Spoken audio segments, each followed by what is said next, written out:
basics. Welcome to part 2 of our journey. And this journey is called Solving Systems of Equations.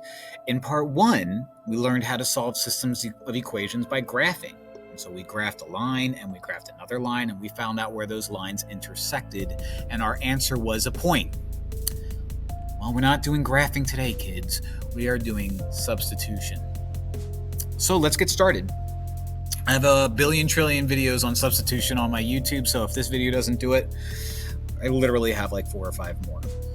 So you can watch one of them. But here's one just for fun. This one you get to see my face. Look at that. Handsome. All right, solve by substitution. Step 1, make sure one of your equations is already solved for a variable. Check. Took a while there. Step 2, take that equation and plug it into the variable in the other equation. So according to the bottom, y is 2x. So what I'm going to do is rewrite the top. 6x plus 7, but instead of y, remember I found out that y is 2x. So I'm going to turn y into 2x. I'm going to continue writing out the top equation. Equals 20. Now I have just a bunch of x's, no y's. So 6x is 6x.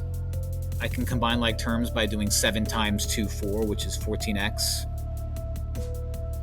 And that's going to equal 20.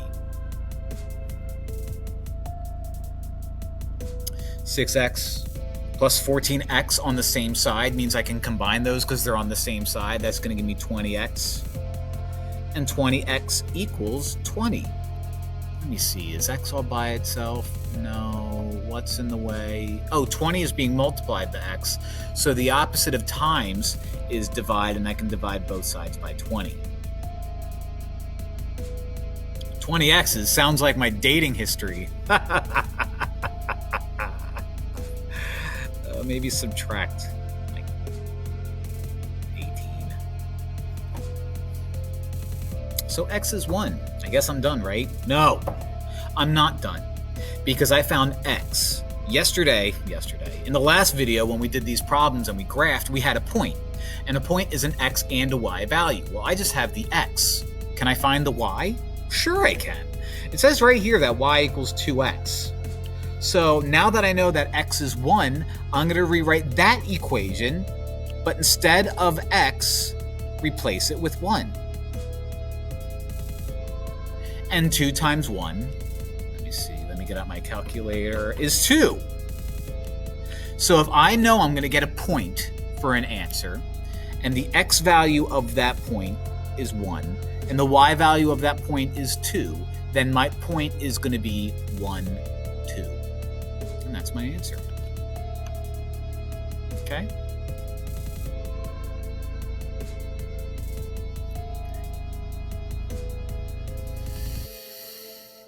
This one's a little worse. Let me see. I have 2x minus 3y equals negative 1, and I have y equals x minus 1. Step 1 is take any equation and solve it for any variable. Oh, check.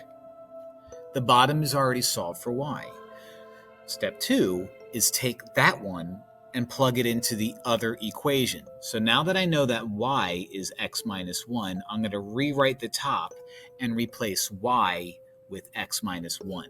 I'm going to rewrite the top and replace y with x minus 1.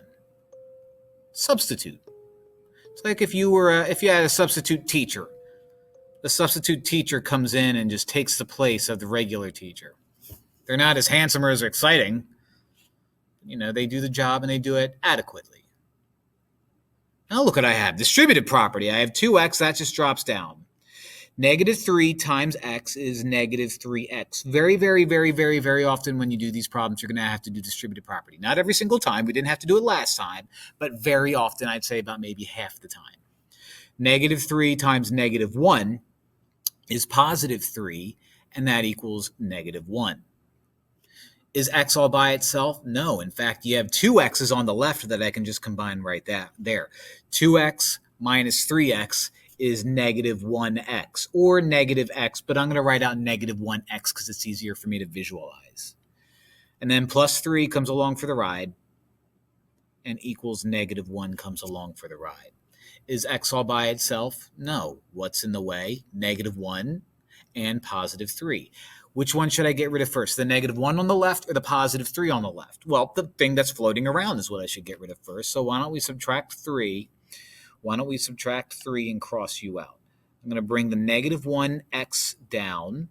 Negative 1 minus 3, let's see, I'm already down a foot, and if I go down 3 more feet, I'm now down 4 feet. So negative 4 feet.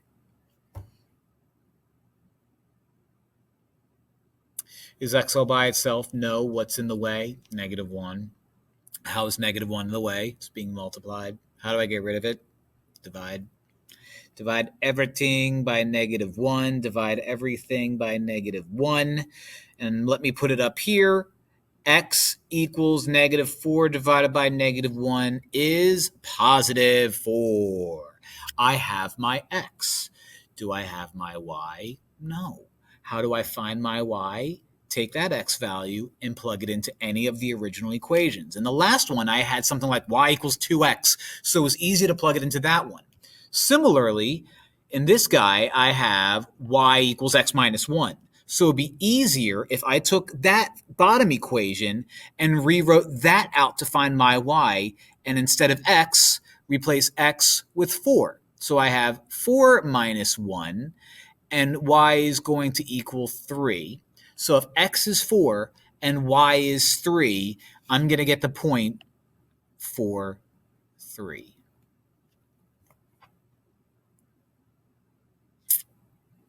All right? All right. They just seem to get worse and worse and worse and worse and worse. Step 1, make sure any equation is solved for any variable. Is that done? Yeah, the top equation is already solved for y. So I'm going to take that guy and plug that into the bottom equation. So I'm rewriting the bottom equation. But I now know that y is negative 3x plus 5. So I'm going to replace the bottom y with negative 3x plus 5 because y is the same thing as negative 3x plus 5. I'm just saying, hey, look, why is this guy up here? Why don't you replace the y down there with that? And that's exactly what I did. Distributive property. Negative 4 times negative 3x is going to be positive 12x. Negative 4 times positive 5 is going to be negative 20. 5x should have come along for the ride originally. Equals is equals, and negative 3 is negative 3. Right next to each other, I have 5x and 12x, and since they're on the same side, I can just combine them. 5x and 12x makes 17x. Take away 20, and that equals negative 3. Is x all by itself? No. What's in the way? Negative 20. Anything else? 17. Which should I get rid of first? How about that negative 20? How about we add 20, add 20? So if I'm down $3, but I get $20, looks like I am $17, baby. Is x all by itself? No. What's in the way? 17. How's 17 in the way?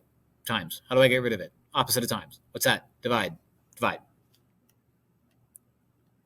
Divide both sides by 17.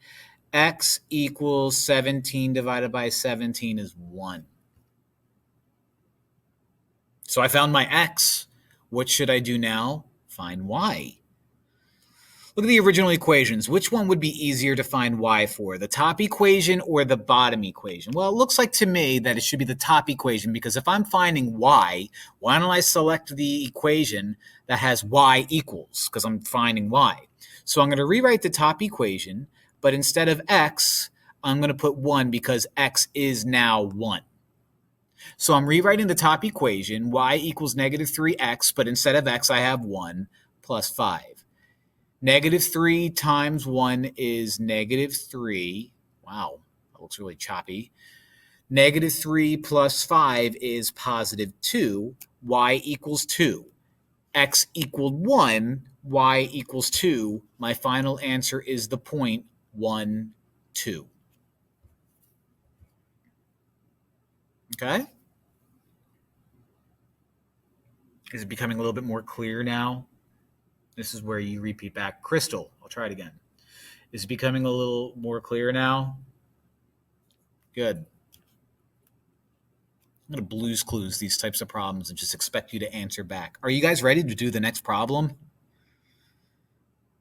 Good. What's that? Oh, it's a board. That's my Dora impression. Step 1. Make sure one of my variables is already solved for one of the equations. Oh no, none of these variables are y equals or x equals. None of the equations are, I mean. So what's the easiest to do? To solve the top one for x, solve the top one for y, solve the bottom one for x, or solve the bottom one for y? Looks to me that since y is almost all by itself, it would be easier to solve the top equation for y. So let me rewrite out the top equation. Negative 4x plus y equals 6. Step 1 is to get x or y all by itself. And in the previous 3 problems, y was all by itself every time. Right now it's not. But it's not a bad problem. All I have to do is just add 4x to both sides. Add 4x. Cross that out. Now I can bring down y equals positive 4x, positive 6. I'll write it out as 4x plus 6 because I want to keep in that habit of writing it out in slope-intercept form. So that was the top equation. Now that I have y equals 4x plus 6 on the top equation, I could take that and plug it in to the bottom equation. So I'm going to rewrite the bottom equation, negative 5x minus, but instead of y, I'm going to put parentheses 4x plus 6 because y is 4x plus 6. And I'm going to finish writing out the bottom equation. I have a negative in front of a parentheses. Does that mean I just get rid of the parentheses? No, that just means the entire parentheses is its opposite now. So you take the negative and multiply it to everything. So negative 4x is negative 4x. Negative positive 6 is negative 6. It's called distributing the negative. Whenever you have a negative in front of a parentheses, take everything in that parentheses and flip the sign. Okay? Negative 5x lives in front, equals 21 lives out there. Look, 2 x's right next to each other. It's like my high school reunion. Just kidding. I wasn't invited, but I can combine those. Negative 9x minus 6 equals positive 21. Is x all by itself? No. I have a negative 6 that I can add to both sides. I have a negative 6 that I can add to both sides. So now I have negative 9x equals 27. Is x all by itself? No. What's in the way? Negative 9. How do I get rid of it? The opposite, which is divide. Divide everything by negative 9. Divide everything by negative 9. And positive 27 divided by negative 9 is negative 3. So I have my x now. How can I find out my y? Well, look what I did. Look what I did over here. I found out that y equals 4x minus 6, plus 6. So if y is 4x plus 6, why don't I just say y is 4, but instead of x, say negative 3, because I know x is now negative 3. And then keep writing that out, plus 6. Y is negative 12 plus 6. Negative 12 plus 6 is negative 6. So my x was negative 3. My y was negative 6. My final answer is going to be the point negative 3, negative 6. So that's substitution. Okay, that's an algebraic method of solving systems of equations. The next one we're going to do is elimination, which is another algebraic way. And if you ever take a test or if you're ever given a problem and it says use any algebraic method to solve, you're going to learn when it's convenient to use substitution and when it's convenient to use elimination. These were convenient to use substitution for the most part because y was all by itself. But in this problem, I could have used elimination. What does that mean? You're just going to have to watch the elimination video to find out. Give me that. Give me those sweet YouTube hits, baby. It's the second time I said baby today. Whew. I'm on fire. Bye.